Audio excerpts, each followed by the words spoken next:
Hi everyone, Scott with Septic. We are near Brighton, Colorado. We just finished up doing a septic tank replacement on a house. It's a 3-bedroom home out in the country here.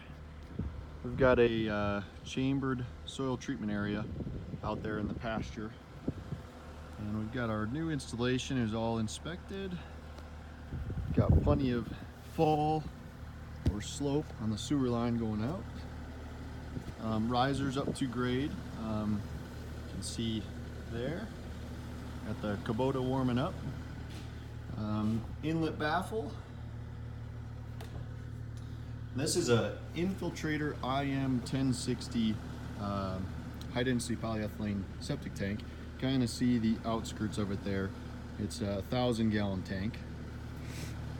We used a Orenco BioTube effluent filter on this. It's a 4-inch, the largest 4-inch filter you can buy. You can see the length of that. It's a 36-inch filter. This is what protects the soil treatment area from any material exiting the septic tank. This is the outlet side of the septic tank here, outlet baffle with the filter installed. This line is then adapted to the existing line that goes out to the distribution box of the soil treatment area.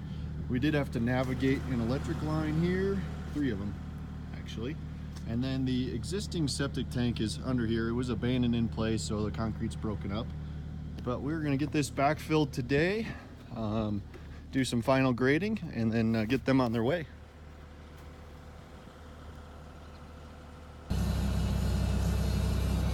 So we are using the 4-way dozer blade on the Kubota.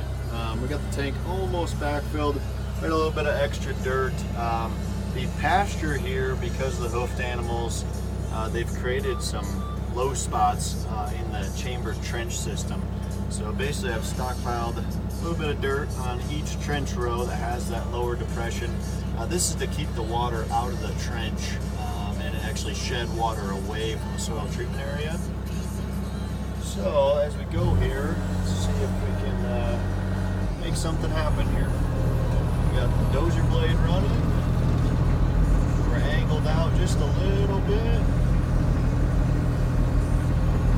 We're trying to just see just a little bit of grass below that blade as we backfill, pull this material in. You can see just a little bit there. Just feathering it out, taking that little bit of material and trying to make this system 100%. Again, to shed that water away from the soil treatment area trench. We're going to back drag with a float.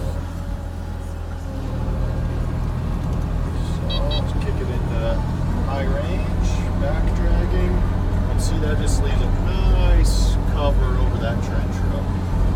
The float action on the Kubota is very smooth for backfilling like this.